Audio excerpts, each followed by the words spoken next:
ஹாய்ங்க.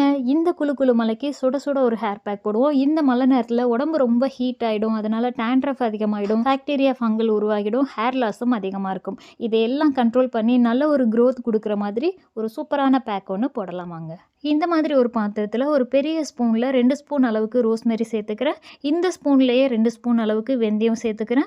கூடவே ஒரு 7, 8 பீஸ் கடுக்காய எடுத்து விதைகளை நீக்கிட்டு அதையும் இதில சேர்த்துட்டு ஒரு 1/2 லிட்டர் தண்ணி சேர்த்து இதை அடுப்பில் மீடியமா வச்சு மூடி போட்டு மூடி கொதிக்க விடுங்க.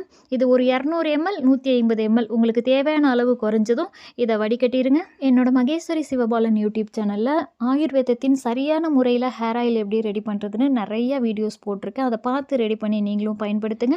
ஒருவேளை உங்களால் ஹேர் ஆயில் ரெடி பண்ண முடியலை, டைம் இல்லைன்னா என்கிட்ட 3 விதமான ஹேர் ஆயில் இருக்குது. நான் எப்படி ரெடி பண்ணுறேன்னு பார்த்துட்டு உங்களுக்கு பிடிச்சிருந்தா நீங்கள் வாங்கிக்கலாம். இந்த ஹெர்பல் வாட்டரில் சூடு பாதியாக குறைஞ்சதும் ஒரு மூடி ஆப்பிள் சீடர் வினிகர் சேர்த்துட்டு மிக்ஸ் பண்ணிவிட்டு ஸ்கேல்ப்புக்கும் ஹேருக்கும் நல்லா அப்ளை பண்ணிவிட்டு குளிக்கும்போது வெது வெதுப்பான தண்ணியில் குளிங்க. குளித்ததுமே நல்லா தண்ணி குடிங்க.